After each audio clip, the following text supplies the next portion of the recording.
How's it going, guys? It's Garrett. So this past weekend we managed to fish our very first fishing tournament. It was the Bud Light Fishing Rodeo, and it was just a good time overall. We caught a lot of fish. We actually caught a cobia. Pick it up. Woo! Nice gap. And we caught a wahoo. Yeah, boy, yes! Wow! Oh my God! Yeah! He's in that little tournament too, so he might do some good. And we also caught this king right here. Yep, decent king. Hey, girl, Tom. That's the second king you caught on a bottom rig. So normally I wouldn't place a king in the same category as those other two fish when it comes to dining quality, but I do have a recipe that came from the Pensacola Fishing Forum from the user Stressless. It is just absolutely insane. It's the best king mackerel recipe I've ever come across, and now I'll eat kings way more often than I did before. So I wanted to show you guys this recipe, and maybe you'll start keeping kings and cooking them this way. So first we're going to get our king mackerel. This has been iced down for about a day and a half, so it's always good to ice your fish down a little bit before you cook them. So, and we're just going to cut it into strips, no longer than 3 inches and no thicker than 1 inch. Little steaks like this. See that meat? It's pretty gray and doesn't really look that appetizing, I'm gonna be honest, but you'll see by the end of it how it changes. Come to think of it, I'm gonna want to double the recipe for this, because this is a little bit more king than I usually cook. So I'm gonna go get more ingredients, and then we'll put the breakdown. So we're going to start this off with a brine, and it's very simple. You need 1 1/2 cups of water, 1 1/2 cups of brown sugar, and 4 tablespoons of iodized salt. And we're going to double that recipe since we're making twice the amount of king. So let's prepare. We're going to start off by pouring water in the bag, and I promise it doesn't seem like a lot of water, but brine it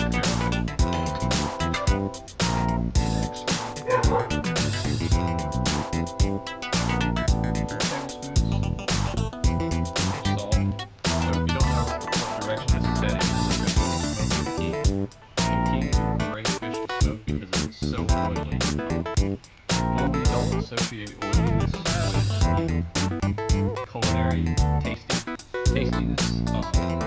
Don't really go hand in hand. When it comes to king, oil really helps bring out the smoke flavor. Other fish that are doing this, they smoke well for amberjack, and even tuna. Although I don't know why you would waste smoking a tuna or a tuna on smoking.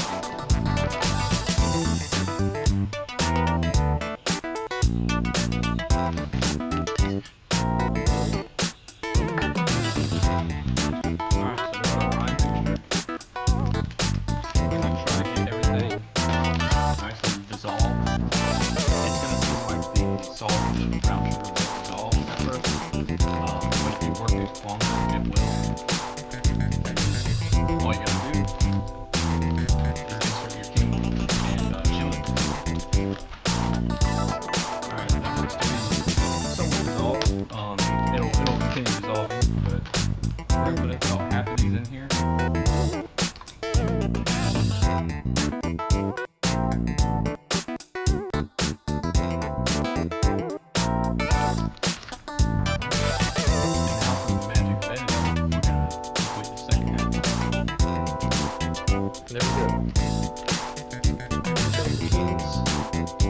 Ready to brine. So these are going to brine in the fridge for about an hour, or just enough time for me to finish mowing the lawn. So let's go do that.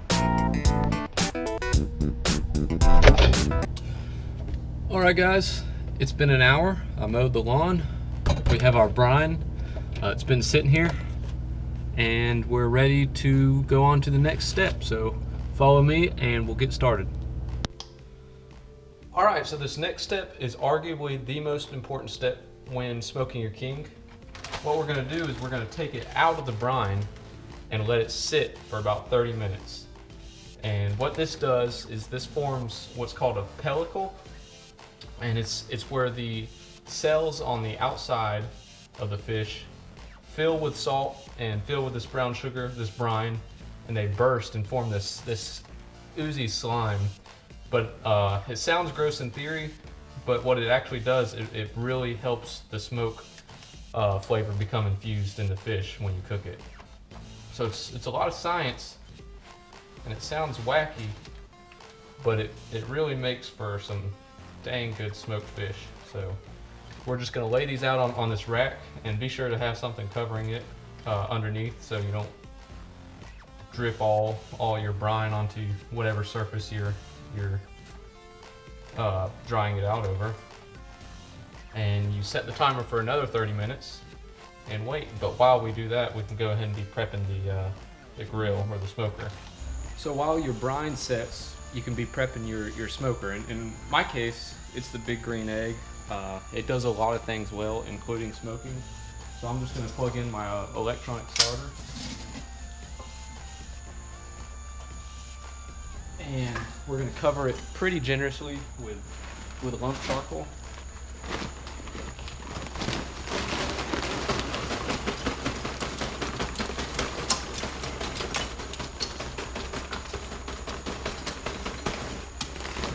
You don't have to be afraid about adding too much charcoal because you control your temperature with your air regulation, not with the amount of charcoal you have. So we're gonna let that sit for a couple minutes and get hot, and then we'll start fine-tuning the temperature.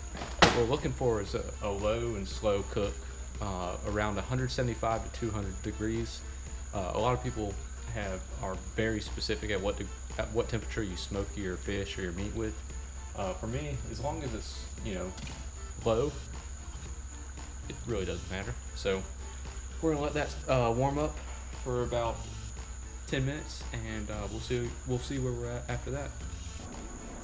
All right, so we are looking at about 175 actually, maybe a little lower, maybe more like 150, somewhere in that range. So what we're gonna do is we're gonna open this up a little bit, and we're gonna open this up a little bit and let it reach that magical temperature. And once that happens, I think our 30 minutes is about up, so we'll be good to put the king mackerel on. So in just a couple minutes, we'll be loading her up. All right, so we got our temperature set. Now we're gonna add our smoking chips. I picked apple. That's my personal favorite. As long as you don't use really acidic wood like cherry, hickory, maybe pecan.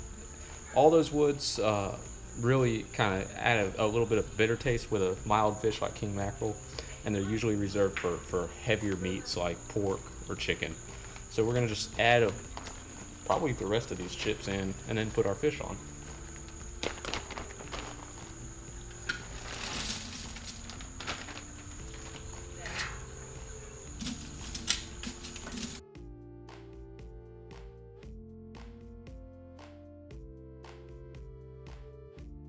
Oh man, that smoke really burns.